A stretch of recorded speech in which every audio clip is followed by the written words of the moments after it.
Gracias, Michelle.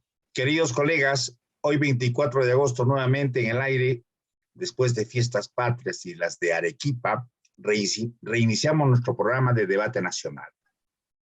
Este programa, como saben, se realiza gracias al Instituto Nacional, al Instituto de Ciencias Procesal Penal INCIP, a la Junta de Decanos de Colegios de Abogados del Perú y del Instituto Zaffaroni. Y a nombre de ellos, damos a todos ustedes, nuestros oyentes, la más cordial bienvenida. Hoy vamos a tener como tema el que hemos titulado Negociación incompatible al debate, aspectos problemáticos.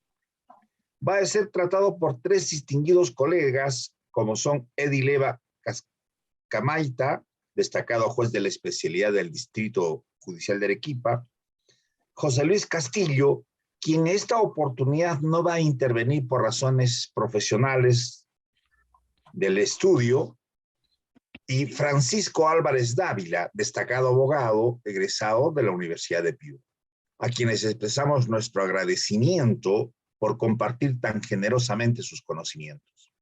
El tema de hoy vamos a continuar el próximo miércoles 31 con el debate sobre la prueba indiciaria en los delitos de negociación incompatible. Como vemos, dos debates nacionales muy importantes. La moderación del debate va a estar a cargo de nuestra joven colega Joyce Yamilet Herrera, quien presentará a nuestros ponentes, hará conocer los ejes temáticos objeto de debate, tendrá a su cargo la dirección del mismo y pondrá fin al evento. Joyce Yamilet, por favor, adelante. Gracias, doctor Orestes. Reciban todas y todos mis cordiales saludos. Agradecemos al Instituto de Ciencias Procesal Penal y a la Junta Nacional de Decanos de los Colegios de Abogados del Perú y al Instituto Zaffaroni por la organización de este importante evento.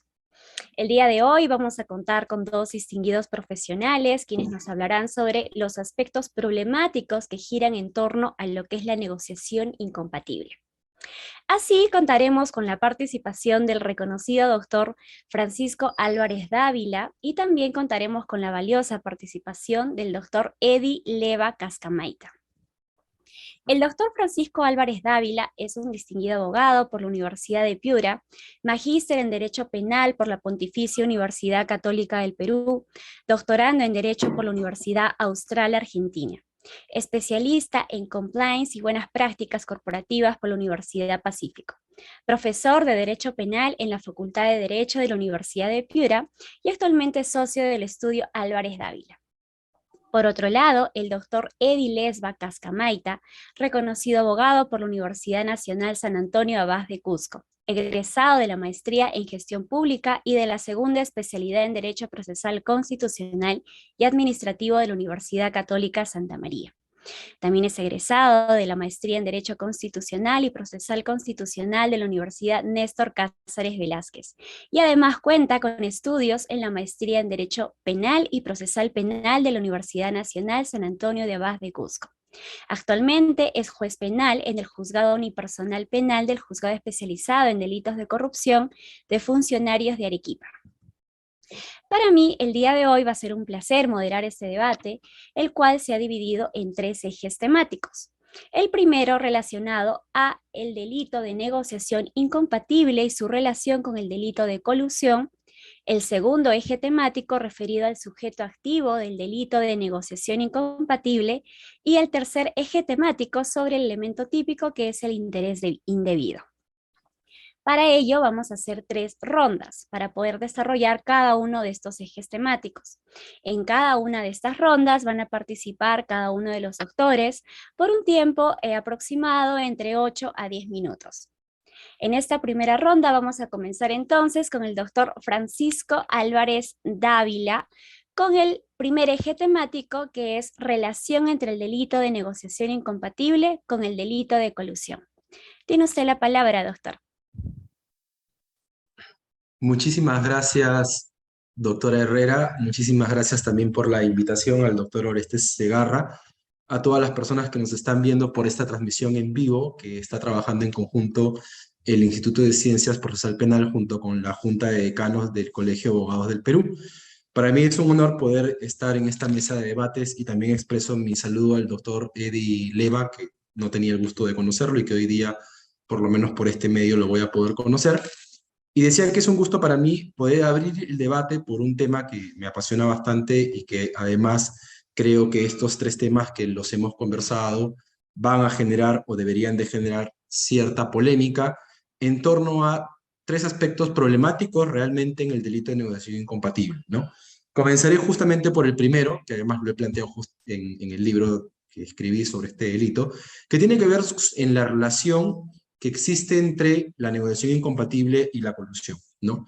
Si uno se remonta a los libros clásicos de delitos contra la administración pública, como los libros de Fidel Rojas Vargas, del doctor Ramiro Salinas Siccha, un poco más modernos se podría decir, pero no creo que igual dejan de ser clásicos, el libro de delitos contra la administración pública de James Reategui Sánchez, en todos hay un punto en común, y es que entienden que tanto el delito de negociación incompatible como el delito de colusión son delitos independientes, y que aun cuando podrían compartir ciertos espacios, como por ejemplo que ambos delitos se desarrollan en el marco de las relaciones contractuales de los funcionarios públicos con los administrados, lo cierto es que los actos típicos son diferentes, de manera de que la negociación, el verbo típico es el interés indebido, y además es un delito unilateral, mientras que en la colusión estamos hablando de un delito de encuentro, de participación necesaria, en donde además el elemento central es la concertación. Algunos la denominan fraudulenta, otros simplemente una concertación. ¿Correcto? ¿Cuál es el problema que puedo advertir y que deberíamos plantearnos de entender estos delitos como delitos efectivamente independientes? Por ejemplo, hace algunos años yo revisaba un fallo judicial seguido contra un grupo de funcionarios públicos, bomberos, que habían sido condenados en primera instancia, todos ellos por negociación incompatible, tanto a los a los intraneus como a los extraneus. Sin embargo, al llegar al Tribunal de Apelaciones o a la Sala de Apelaciones, la Sala aplica lo que ya había establecido en su momento la Casación 23-2016 ICA, que era, o que señalaba en todo caso, que no podía admitirse la complicidad en el delito de negociación incompatible porque no era un delito de participación necesaria. Ojo que este es el fundamento que utiliza la Sala Permanente de la Corte Suprema para negar la complicidad. Y en este sentido afirmaba que cuando intervenía un particular en un proceso de direccionamiento, este es un agregado mío, estaríamos frente a una colusión o tentativamente o alternativamente, perdón, frente a un cohecho. ¿Qué pasó después? Que claro, la sala, siguiendo este precedente, dijo, oye, juez colegiado, has aplicado mal lo establecido por la Corte Suprema en la Casación 23-2016 y yo anulo el fallo y además lo insto al fiscal a que la causa penal se tenga que perseguir por el delito de colusión. Debo advertir que desconozco el detalle si es que la Fiscalía había planteado como una pretensión alternativa la colusión, o al revés, porque normalmente se plantea como delito principal la colusión y como pretensión alternativa la negociación incompatible, pero partamos de que no, ¿correcto?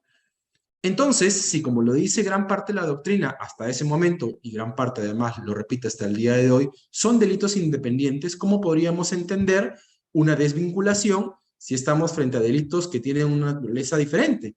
Porque la Corte Suprema por lo menos ha admitido la desvinculación siempre y cuando el delito al cual yo me voy a desvincular y al cual yo voy a aplicar tiene que tener una cierta relación de homogeneidad.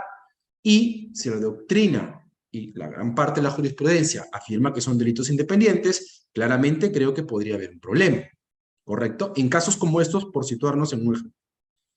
El segundo problema que podría acarrear entender que son delitos independientes es que en una reforma legal posterior que podría introducir este Congreso de la República o más adelante otro, bajo la comprensión de que el delito de negociación incompatible es un delito independiente, podría hacer que la pena del delito sea una pena cercana, por ejemplo, a la colusión agravada, que la colusión agravada hoy en día tiene una pena de 6 a 15 años.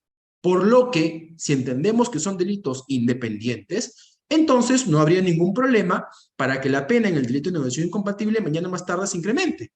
Porque hoy si vemos la pena del delito, que es de 4 a 6 años, y la pena de la colusión simple, vemos que en el marco penalógico van similares.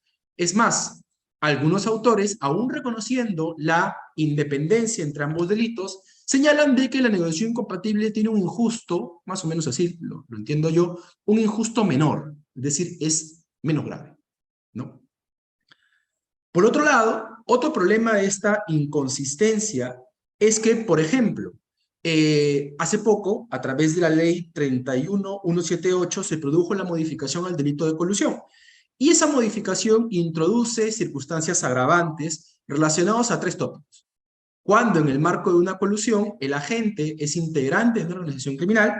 En segundo lugar, cuando la conducta recae en programas asistenciales, Y en tercer lugar, cuando el agente se aprovecha de la situación de calamidad pública o una emergencia sanitaria. Todos estos agravantes son agravantes vinculados al desvalor de la acción. Ninguna está vinculada al resultado, porque recordemos que la colusión agravada es un delito de lesión, por lo menos la mayor parte de la doctrina y jurisprudencia lo entiende así. La pregunta es si gran parte de la doctrina, aun cuando reconoce la independencia entre uno y otro, sí acepta de que tienen un mismo marco de aplicación, es decir, el ámbito de las contrataciones públicas, porque creo yo que eso no se podría negar. Entonces yo me pregunto, ¿no tendría sentido que esta misma reforma habría podido operar en el delito de negociación incompatible? ¿Acaso no tendría un injusto más grave cuando el delito de negociación incompatible es cometido en el marco de una organización criminal, o no es posible? Criminológicamente es posible. Cualquier delito se puede cometer en el marco de una organización criminal. O por otro lado, ¿por qué no establecer una circunstancia agravante en el caso de que el agente se aproveche de una situación de calamidad pública o una situación de pandemia o de emergencia sanitaria? Finalmente, también incluso se plantea otra inconsistencia, y es que, por ejemplo, el Código Penal permite la extensión del delito de peculado y de colusión para las conductas que puedan realizar los contadores, los albaceas, los curadores, ¿no? Los que ejercen la tutela de las personas que tienen condición de incapacidad. Sin embargo, en el ámbito de la negociación incompatible no existe esa extensión, a pesar de que, insisto, un grupo de la doctrina entiende que hay un ámbito en común, que es el marco de las contrataciones públicas, ¿no? Más allá de estas inconsistencias, ya para ir un poco avanzando en mi exposición, yo lo que planteo es que el delito de negociación incompatible es un delito de preparación o un delito preparatorio, ¿no?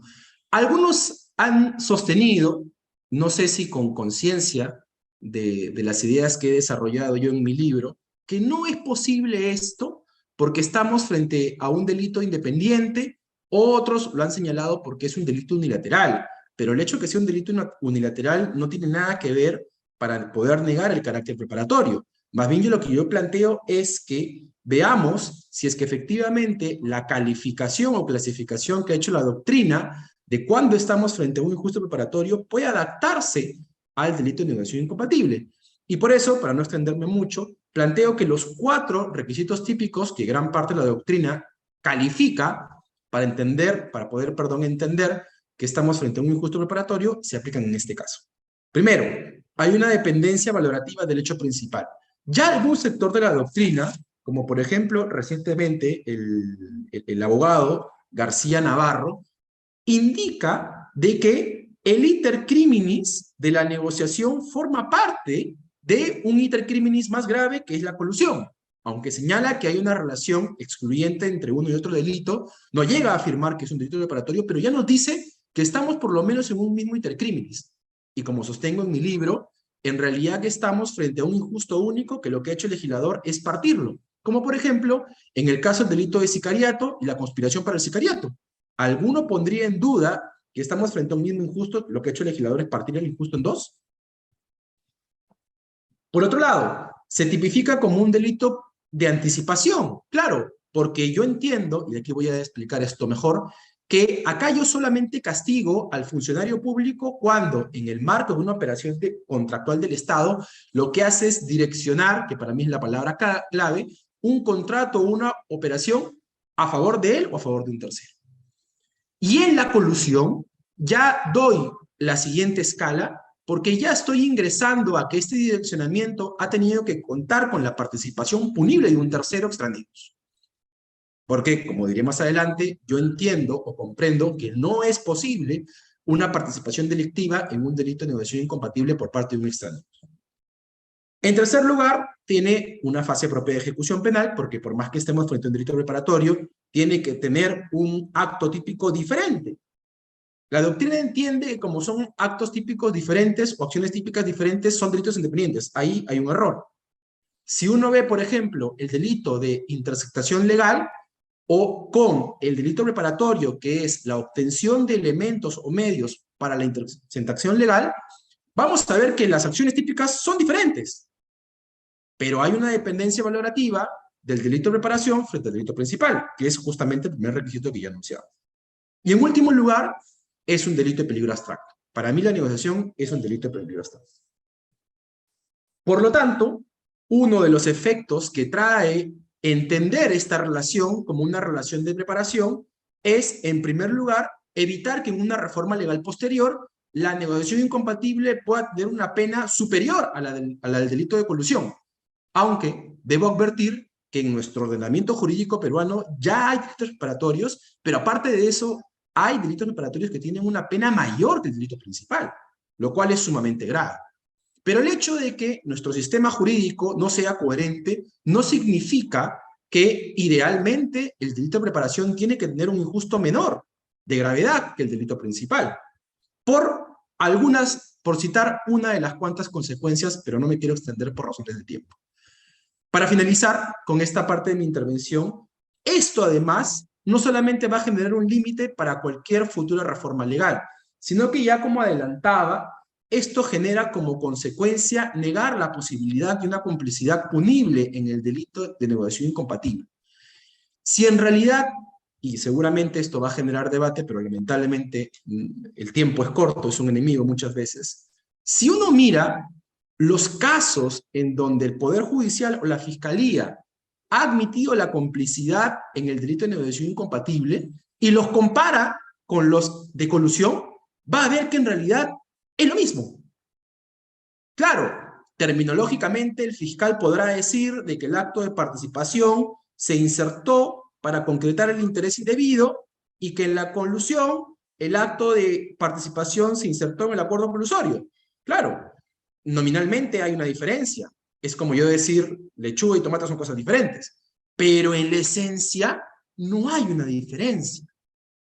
Algunos, como por ejemplo en España, incluso acá, el profesor García Navarro ha pretendido decir que hay una diferencia. Y me voy a remitir únicamente a Jareño para ya poder acabar con este primer eje. Cuando Jareño dice que en el fraude ilegal, que sería el símil a la colusión, habrá fraude o colusión cuando participa una empresa ficticia, ¿no? En el proceso de contratación pública, o el servicio es ficticio, o se inserta, por ejemplo, documentación falsa. Y habrá negociación en aquellos casos en los cuales quien participa en el contrato para poder concretar el interés indebido es un familiar, un amigo, la esposa, etc. ¿No? Así le pretende diferenciar. Pero en realidad, sea en uno o en otro caso, ¿no? Sea que participa una empresa ficticia o que se ofrece un servicio ficticio o que en realidad la empresa no cumple con las condiciones para poder ganar el contrato, o bien sea un cónyuge, al final del día hay un elemento común y es el direccionamiento. O sea, si el funcionario actúa de esta manera, es porque quiere direccionar el contrato para favorecerse o favorecer a un tercero. Algunos han dicho que en la negociación solamente se buscaría favorecer a sí mismo y que en todo caso la intervención del tercero es una intervención necesaria. Algunas veces no será punible. Yo creo que ahí hay una comprensión equivocada, porque claramente yo puedo direccionar un contrato para favorecer a un tercero. ¿Por qué no se podría hacer? Criminológicamente es posible, es más, es lo más natural, sino que quieren entenderlo esto así para darle alguna especie de diferenciación a la participación en la negociación y diferenciarla de la participación de la colusión. Yo firmemente estoy convencido de que no hay una diferencia y que para que tenga lógica la idea de que es un delito preparatorio, solamente es posible la complicidad en el delito de negociación incompatible cuando participa un funcionario público que no es competente.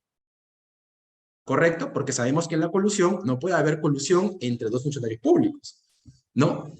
Y cuando hay la participación de un extraneu, habrá colusión, no habrá negociación incompatible. Muchísimas gracias. Gracias, doctora Álvarez. Continuamos con la participación del doctor Leva, por favor. Se puede visualizar, ¿no? Sí, doctor. Ya. Gracias, Joyce. Doctor Francisco, un saludo a la distancia. Un abrazo virtual. Primera vez que tengo el gusto de compartir un escenario con su persona. Interesante la problemática propuesta y argumentada por el doctor en mención. También agradezco la invitación a los señores organizadores. Sí, definitivamente, el tema de la negociación incompatible y el delito de colusión no solamente está trayendo problemas en el tema doctrinario, también está trayendo problemas en la emisión de las sentencias por parte de la Corte Suprema de Justicia de la República. En efecto, por un lado, conforme lo he indicado para el doctor, el delito de negociación incompatible es de peligro abstracto. También es debatible ello, porque tenemos, por un lado, tenemos que la misma Corte Suprema de Justicia de la República, en la casación 231-2017, ha señalado que el delito de negociación incompatible es un delito de peligro concreto. Y se basan sobre todo en lo que indica pues Hurtado Pozo y Prado Saldarriaga. Ellos indican que se trata de un peligro concreto. Pero también la propia Corte Suprema de Justicia de la República, en sentido contrario y compartiendo la idea de nuestro opositor, ha señalado en la casación 307 del año 2019 que no se trata de un delito de peligro concreto, sino se trata de un delito de peligro abstracto. No se necesita una lesividad conforme se ha señalado en la casación anterior, y así se debe de entenderse. Entonces, el problema de este delito, como vemos, no solamente es doctrinario, se nota y se siente dentro de la jurisprudencia peruana. Y hay formas, creo, de salvar, y se puede también recurrir a temas legislativos. Si tenemos en la figura de colusión, una colusión simple, y tenemos la figura de una colusión agravada, el primero que es una defraudación genérica y el segundo patrimonial, ¿por qué no podemos hacer esa diferencia también en el delito de negociación incompatible? Si se logra a determinar durante el desarrollo de un proceso penal a través de un juicio, la responsabilidad y solamente se logra acreditar de que se llegó a este peligro abstracto, ¿por qué no señalar entonces que la negociación incompatible, cuando se afecta de manera abstracta, debe tener una pena, digamos, algo similar o menor al de la colusión simple? Y cuando se trata de un peligro concreto, como también se advierte en muchos casos, podemos dar una pena distinta. En este caso, si estamos hablando que la pena de negociación incompatible, según la norma penal, es de 4 a 6 años, haciendo un parangón con el delito de concertación, podemos decir entonces que podemos hablar de una negociación incompatible base o básica que puede tener una pena de 2 a 4 años, y la negociación incompatible con peligro concreto, que puede ser pues a partir de los 6 hasta los 10 años de pena privativa de libertad. Y creo que con eso también podemos superar, digamos, este problema que nace en la propia Corte Suprema de Justicia de la República respecto a este punto. Es cierto, comparto la idea que se necesita colocar una figura agravante. Podemos tomar en relación no solamente la figura de la colusión agravada, también la figura que regula el delito de peculado en el tema de extinción, incluso cuando se tratan de programas sociales, que también en buena hora fue señalado por el expositor anterior. Respecto al tema de que si podemos decir que se tratan de delitos independientes o se trata de un delito de anticipación, el delito de negociación incompatible respecto al delito de colusión. Este tema también ha sido ya objeto de pronunciamiento nuevamente por la Corte Suprema de Justicia de la República, Y justamente lo hace en la casación antes mencionada, en la 307 del año 2019, tratando de sentar ya un poco de jurisprudencia respecto a otros pronunciamientos. Y se basa también en otros pronunciamientos de la misma Corte, como son en la sentencia casatoria 396-2019 Ayacucho, en la casatoria 180-2020 La Libertad, donde nos dan parámetros más o menos para señalar si estamos ante un delito independiente, propiamente dicho, o estamos ante un delito preparatorio. Y como se puede advertir, y literalmente voy a dar lectura al numeral 4 del considerando sexto del recurso de casación 307-2019 ANCAS, cuyo ponente, como se puede advertir, es el magistrado San Martín Castro, señala respecto a este delito que debe entenderse o calificarse como un delito preparatorio en relación con el delito de colusión, porque ambos tienen su fundamento en deberes especiales atribuidos a los agentes oficiales y están vinculados a contratos u operaciones estatales, pero además protegen el mismo bien jurídico bajo la infracción de las normas de flanqueo. Entonces, como se puede advertir, ya es la propia Corte Suprema que está tratando de dar una solución, digamos, a este problema doctrinario que se está presentando para tener un poco de predecibilidad respecto a las decisiones que se deben de tener en consideración al momento de solucionar una controversia que se trae a los estrados judiciales. Por otro lado, debe tenerse en consideración que el tipo penal objetivo que se encuentra en el artículo 399 del Código Penal debe tenerse en consideración cuáles son estos para tener una interpretación adecuada y si va a la par de lo que indica la Corte Suprema. Recordemos, señala el funcionario o servidor público indebidamente, en forma directa o indirecta o por acto simulado, se interesa en provecho propio o de tercero. Este punto creo que respecto al expositor anterior no merece mayor debate en el tema ya de aplicación, porque es el tipo penal que ya señala que tiene que ser o ya sea en provecho propio o de tercero. De repente puede haber discusiones doctrinarias, pero actualmente la legislación nacional es clara en este aspecto.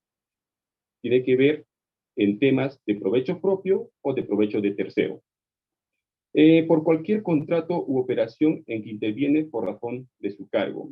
Debe tenerse en consideración que cuando se habla de contrato, no solamente se limita a la contratación bajo los alcances de la ley de contrataciones, sino también incluso a las contrataciones personales y otros que dentro de la legislación se regulan de manera administrativa. Bien, si nosotros tomamos en consideración entonces que la negociación incompatible viene a ser un acto preparatorio respecto al delito de colusión, conforme lo ha señalado, la pregunta sería, ¿de qué forma afectaría en la aplicación a hechos reales y concretos que en este momento se vienen dando en todos en los juzgados a nivel nacional? Señala de que, bueno, nos podemos desvincular legalmente de la calificación legal de colusión a una negociación incompatible, y ese sería uno de los fundamentos por el cual podemos decir entonces que estamos ante un acto preparatorio. Pienso yo que debemos tener mucho cuidado y no estoy tan de acuerdo también con la posición de la Corte Suprema de Justicia de la República al señalar que el delito de negociación incompatible es un delito preparatorio al delito de colusión.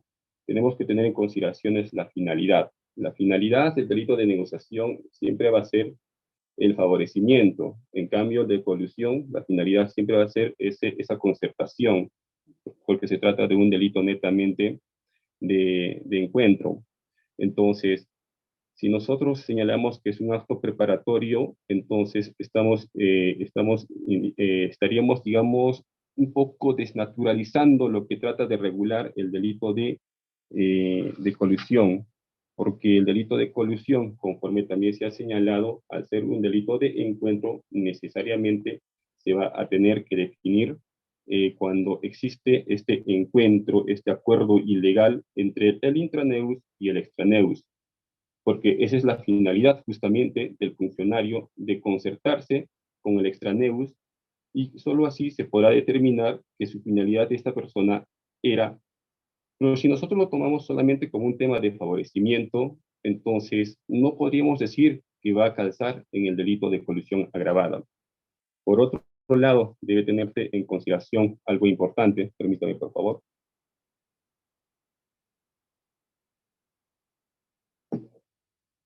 El delito de denegación incompatible y de la colusión simple son de mera actividad, pero el delito de colusión agravada ya es un delito de resultado y ahí se necesita y se permite la concurrencia incluso de la tentativa, que es difícil de probar, sí.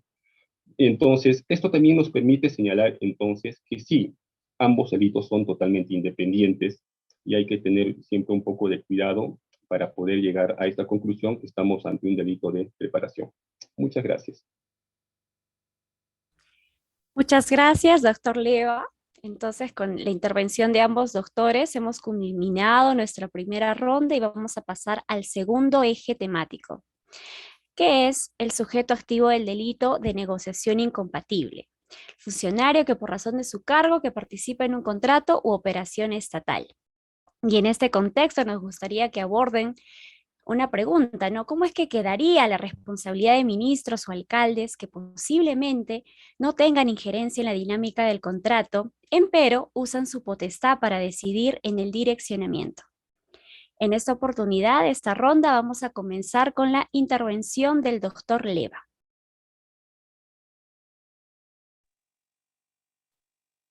Gracias, Joyce.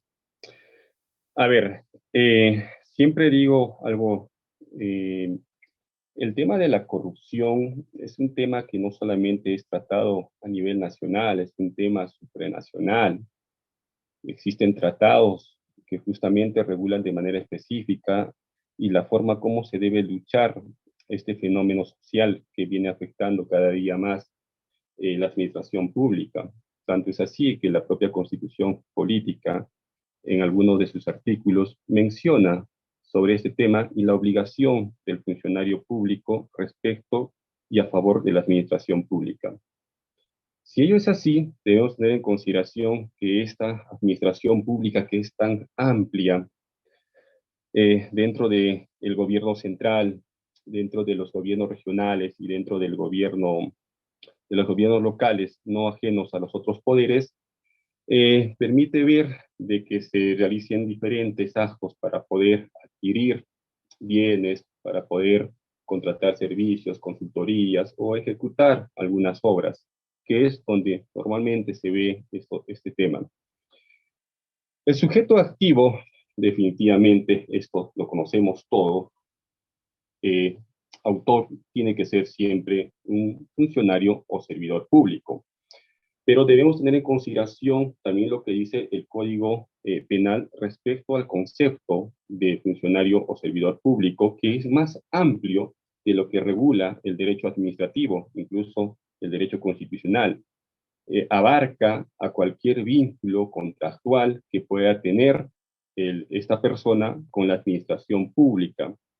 He escuchado muchas veces, por ejemplo, señalan para evitar este tema, afirman de que como existe un vínculo contractual a través de un recibo por honorarios, pero que realizan actividades propias de un cargo en la administración pública, ello impide calificar a esta persona como un servidor o funcionario público. Visto así, desde el derecho administrativo, les damos la razón. Pero para el derecho penal no. Esta persona, así tenga un vínculo contractual a través de un recibo por honorarios, para el derecho penal, esta persona sí tiene la calidad de funcionario o servidor público. Por otro lado, no basta, y esto también se conoce ampliamente, no basta ser un funcionario o servidor público para que califique de autor del delito de negociación incompatible, sino recordemos que al ser un delito de infracción del deber especial, tenemos que ver si esta persona, dentro de las facultades, dentro de la normatividad, se le reconoce algunas competencias respecto al cargo con los hechos que se le puede atribuir. En ese entender, si hablamos de ministros o alcaldes que puedan tener injerencia en la dinámica del contrato, que no tengan injerencia en la dinámica del contrato, sin embargo, usan su potestad para decidir en el direccionamiento. Entonces, aquí tenemos que recurrir primero a los reglamentos internos, puede ser al ROF, al MOF, algún reglamento interno de trabajo, en el cual podamos encontrar si esa competencia y esa potestad del ministro o del alcalde le da injerencia respecto a una contratación determinada. Si es competencia del ministro o del alcalde según su deber especial, entonces esta injerencia, así sea, no tenga injerencia dinámica dentro del contrato, conforme lo ha señalado la pregunta establecida en este plenario, pero usa esa potestad para decidir en el direccionamiento. Recordemos, lo que se cautela justamente es de que el funcionario o servidor público cautele el interés de la administración pública y no del particular. Y propuesto así la pregunta, y estando los antecedentes antes señalados, podríamos decir que sí, que respecto a los señores ministros y a los señores alcaldes, siempre y cuando se verifique su competencia funcional basado en las normas antes señaladas y que tenga injerencia directa o indirecta respecto a esta contratación, que va a favorecer a un particular en perjuicio de la entidad estatal, entonces podemos llegar a la conclusión de que esta persona sí está actuando en calidad de intraneus autor respecto al delito, en este caso, de negociación incompatible. Claro está, esto va a tener que estar acompañado de otros elementos probatorios para ver, porque no solamente se puede determinar con el tema de la relación funcionarial que he explicado, encontrar responsabilidad penal, porque de repente puede quedarse en una responsabilidad meramente administrativa, recordando además del carácter fragmentario de última ratio que regula el derecho penal.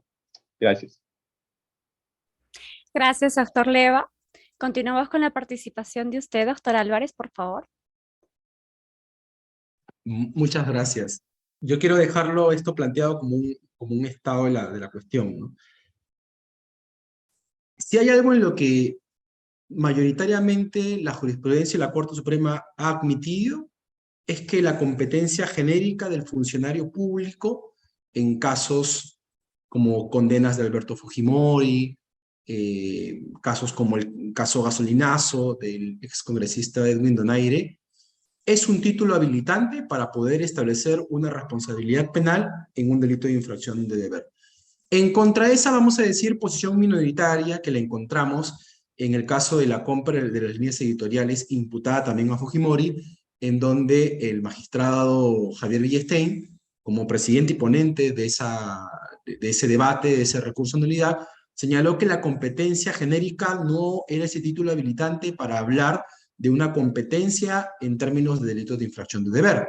De manera de que ese punto se podría decir que está medianamente establecido, ¿no? Para algunos más, para algunos menos, y se podría decir que el doctor Leva está en lo correcto.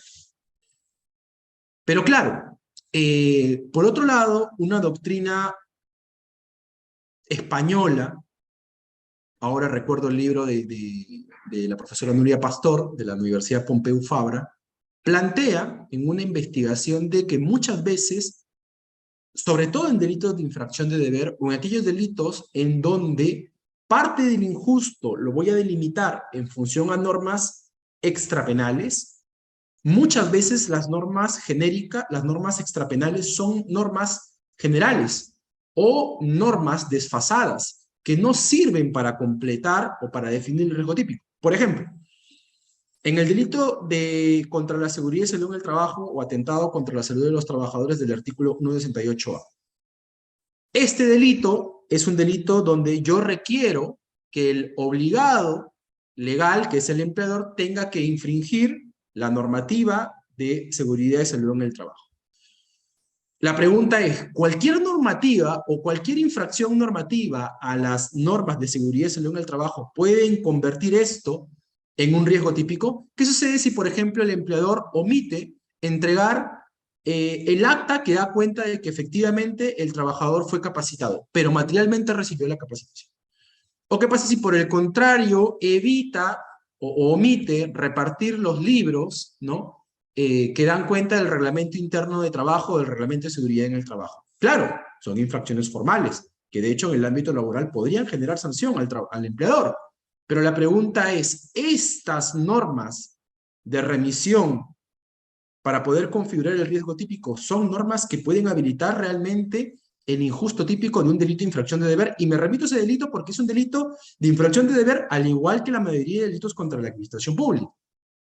Por lo que habría que plantear si cualquier norma genérica realmente es un título habilitante. Yo no tengo ninguna duda en aquellos casos en los cuales el alcalde participa en el proceso de contratación pública, por ejemplo, sacando una resolución de alcaldía que permite la ampliación de plazos de una contratación, o cuando el alcalde reconoce un crédito, porque lo que ha dicho la Corte Suprema, y que yo lo comparto en mi libro, es cualquier título habilitante que permita que el funcionario público intervenga en la gestión de los intereses económicos.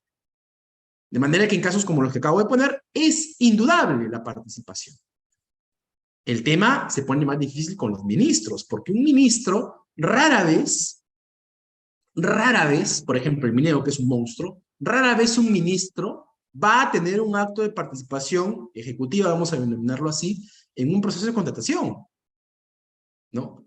Y la pregunta es si una norma genérica, que no sé si lo hay, confieso que no lo he revisado en particular el caso, que diga que el ministro, pues, efectivamente es el que cautela el despacho ministerial, podría habilitar una imputación por ese delito. Yo tengo mis reparos contra eso.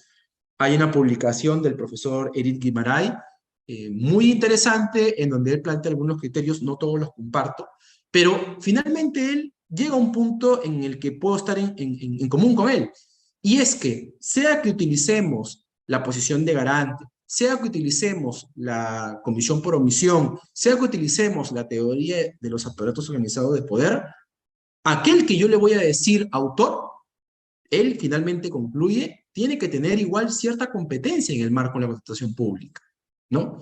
Así que nada, es sin duda un tema problemático y creo que honestamente no le hemos puesto la suficiente atención, y sería bueno que demos una mirada a lo que se viene trabajando fuera de este país respecto a la delimitación de las competencias para configurar títulos habilitantes en delitos de infracción de deber, sobre todo cuando son normas genéricas o normas obsoletas, por ejemplo, ¿no? Es decir, aquella norma que en su momento podría configurar el riesgo típico, una norma administrativa, por ejemplo, que dijera que yo solamente puedo contaminar 0.25 litros de agua, pero que ha pasado un tiempo y la norma es obsoleta. Y la norma es tan obsoleta que ahora un grado menor es considerado internacionalmente como un grado contaminador. ¿Qué haríamos ahí? Si en estricto nos acogemos al principio de legalidad, la norma administrativa estaría desfasada. Por eso es que Nuria Pastor plantea ponerle mucha atención a ese trabajo de remisión, que parece sencillo, pero que en el fondo hay más problemas de los que a veces vemos. Muchas gracias. Gracias, doctor Álvarez. Con su intervención culminamos la segunda ronda y pasamos a la tercera ronda, donde los doctores abordarán el tema sobre el elemento típico, que es el interés indebido. ¿Cómo se interpreta el interés indebido en los procesos de contratación pública? ¿Cuál es el peso de las irregularidades administrativas como indicio de interés indebido del funcionario público? Por favor, comenzamos entonces con usted, doctor Álvarez. Muchas gracias, muchas gracias. También un tema muy polémico, muy interesante, además que seguramente el doctor Leva no me va a dejar mentir, plantea problemas a cada rato, ¿no?, en el ámbito jurisprudencial. Y acá sí tengo una posición formada y clara respecto a este punto. Por un lado, hay un sector del ejercicio profesional de los abogados que de alguna forma se se van al poste de la casación 23/2016, y hay otra más que no recuerdo ahorita el número, que señala pues que las irregularidades administrativas, ¿no? O que la sola irregularidad administrativa no es base suficiente, ¿no? Para poder construir un interés indebido, y seguramente igual también hay en la colusión, seguramente igual no, hay también pronunciamientos en el mismo sentido, ¿no? Y el doctor Leva no me va a dejar mentir, seguramente que más de un abogado defensor, como sin razón, siempre le ha planteado la tesis que la sola irregularidad no configura un delito de colusión o negociación. Y esta afirmación hay que matizarla porque claro, la Corte Suprema, recordemos, salvo en acuerdos plenarios, resuelve casos concretos, ¿no? Es verdad, a veces el pronunciamiento de la Corte nos puede servir en casos similares, pero en estas premisas hay que tener muchísimo cuidado, ¿no? Por un lado, hasta cierto punto es verdad que la sola irregularidad en sí misma, como un único indicio, cuando tenemos una sola irregularidad, parecería ser insuficiente, ¿no? Para poder hablar de un direccionamiento, porque para mí esto es lo clave. Para mí el interés indebido se concreta en la actuación del funcionario público que, teniendo capacidad para intervenir en la gestión de los intereses económicos del Estado, decide direccionar un contrato. Si yo, insisto, tengo una causa de colusión, tengo una causa de negociación incompatible, independientemente de los actos típicos, yo tengo una causa porque el funcionario ha direccionado, porque debiendo seguir un proceso bajo las reglas del libre mercado y de la sana competencia, lo que ha hecho el funcionario o los funcionarios es decir, esto que debería ir acá, va acá porque nosotros lo hemos decidido, y por eso yo sanciono los actos de direccionamiento a través de dos tipos penales: negociación y colusión. Pero a la vez, tampoco podemos ponernos un pañuelo en los ojos y no ver que las pruebas de un delito de colusión, de una concertación fraudulenta o de un direccionamiento en una negociación compatible van a estar obviamente en el expediente de contratación o en la contratación pública. Por lo que decir que la irregularidad no va a servir es bastante incoherente. O sea, si por ejemplo yo fuera fiscal y acá en la sala de mi casa ocurre un homicidio, ¿dónde voy a buscar las pruebas en primer término? ¿En mi casa o las voy a buscar en la oficina de Francisco Álvarez?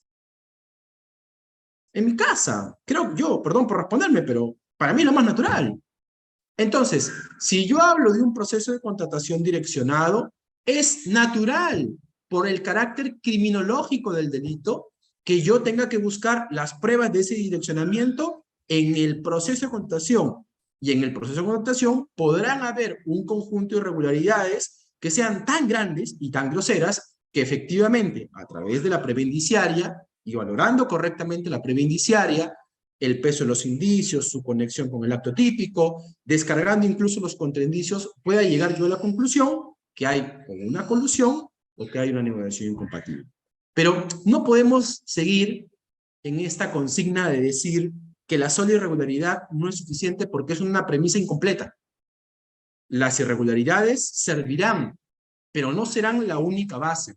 Porque habrán casos en los cuales, por ejemplo, se podrá resolver el problema con colaboraciones eficaces, con interrogaciones telefónicas. Por supuesto que para ahí va a ser mucho más fácil, ¿no? Pero si no lo hay, naturalmente el órgano persecutor penal, la Fiscalía y el Poder Judicial tendrá que hallar las pruebas en el proceso de contratación pública. E insisto, ya será un tema de valoración probatoria, de razonamiento probatorio, para definir si es que efectivamente de la causa fluye un acto de concertación delictiva para una colusión o se concreta un interés indebido para una negociación incompatible. Muchas gracias. Le agradecemos, doctor Álvarez. Continuamos ahora con la intervención del doctor Leva, por favor. Gracias, Joyce. Gracias, doctor Francisco. Sí, vamos en la misma línea. Es bien complicado respecto al interés. En el fondo, no solamente es el interés, sino también todos los elementos de la negociación incompatible. Y en la práctica nos han enseñado que esto se determina a través de los indicios probatorios. Hay muy pocos casos donde hay prueba directa, lo reconocemos. Y el tema del tema del interés indebido tiene que ir acompañado de entender también por el interés debido. O sea, tenemos que ver, por un lado, el interés debido y el interés indebido. El interés debido es aquel por el cual el funcionario público cumple a cabalidad sus competencias o sus funciones establecidos en los instrumentos o en la normatividad y en beneficio de la administración pública. Contrario sensu, el interés indebido, conforme ya lo explicó el doctor Francisco, tiene que ver en que este funcionario no cumple con sus funciones en favor de la administración pública, sino favoreciendo a un tercero en perjuicio de la administración pública. Entonces, a veces concurren varios indicios que te direccionan para determinar la existencia o no de este interés, pero también a veces un solo indicio tiene la capacidad para determinar que sí hubo un interés respecto del extraneus de este funcionario público con competencia respecto a la función en la contratación en el cual está interviniendo.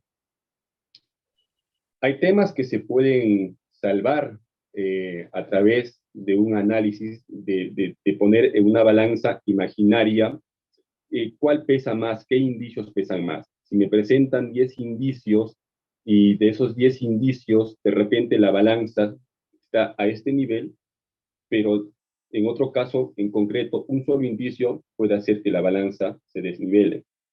Entonces, ese es un tema ya que tiene que ver con la probanza, o sea, con el tema probatorio.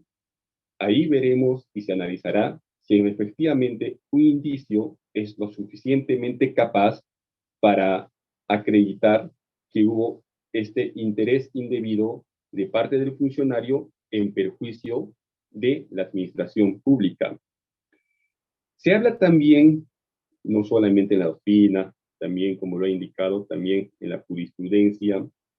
En especial tenemos en la casación 841-2015, que cuando son temas meros administrativos que se pueden subsanar y que la propia norma te permite la subsanación, entonces se te dice que, bueno, en esos casos es un tema mero administrativo y por tanto el derecho administrativo tiene que ingresar a sancionar, de ser el caso, ese hecho. Y no podemos recurrir al tema del derecho penal. Pero, ¿cuántos aspectos pueden ser subsanables en la administración pública?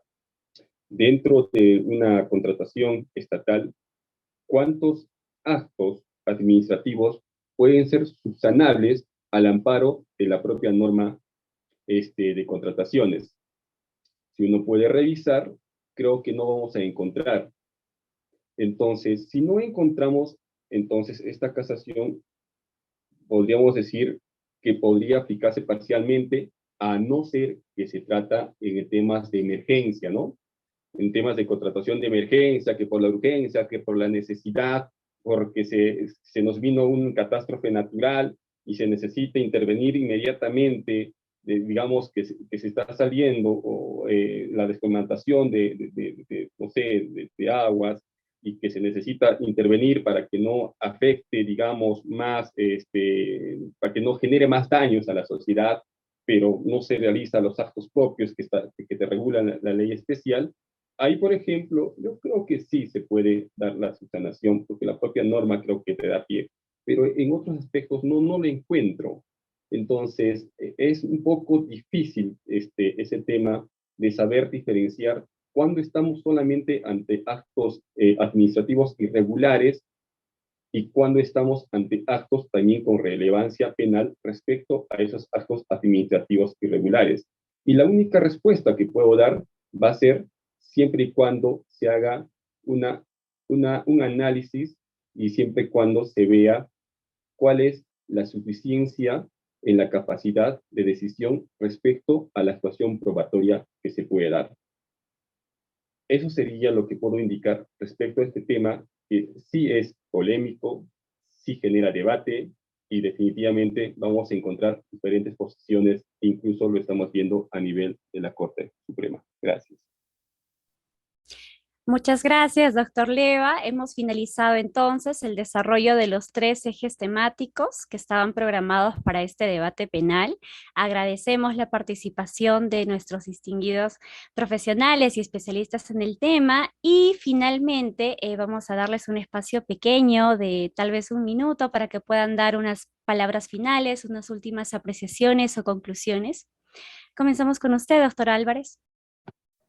Muchas gracias, Joyce. Bueno, nada más que espero que esto haya servido a todos para poner los primeros puntos sobre las IES, sobre algunos problemas que hemos podido compartir. Lo bueno de tener visiones diferentes es que sin duda al público no podrá negar de que los aspectos problemáticos existen, de tal manera de que el doctor Leva no necesariamente ha coincidido con todo lo que yo haya comentado en esta exposición, pero discutir académicamente es sano y finalmente creo que los que mejor se llevan esto son los que nos escuchan el día de hoy. Muchísimas gracias nuevamente por la invitación y también al doctor Leva por compartir este espacio conmigo. Muy buenas noches. Gracias, doctor. Su turno ahora, doctor Leva, por favor. Le escuchamos. Gracias, Joyce. Y gracias, doctor Francisco. Bien, sí, lo que estamos haciendo es poner pequeños cimientos para que el público oyente pueda revisar más biografía, no estar contento con lo que mi persona puede decir o lo que dice el doctor Francisco. Es necesario que ustedes puedan revisar no solamente la doctrina, también la jurisprudencia, no solamente la jurisprudencia a nivel de la Corte Suprema, también hay jurisprudencia importante del Tribunal Constitucional que habla bastante sobre estos temas en debate y que generan cada día discusión, pero una discusión alturada, que es bueno. Y esperemos que esto sirva también que dentro de los grupos académicos que puedan tener los oyentes puedan realizar debates, pero eso sí, muchachos, a seguir leyendo, a seguir revisando, que eso les va a ser más grande. Gracias y saludos a todos. Muchas gracias entonces. Hemos llegado al final de este debate penal nacional. Les invitamos a todo el público para que puedan continuar conectados a los miércoles penales de debate penal y al menos para mí ha sido un verdadero gusto escucharlos. Gracias a todos y buenas noches.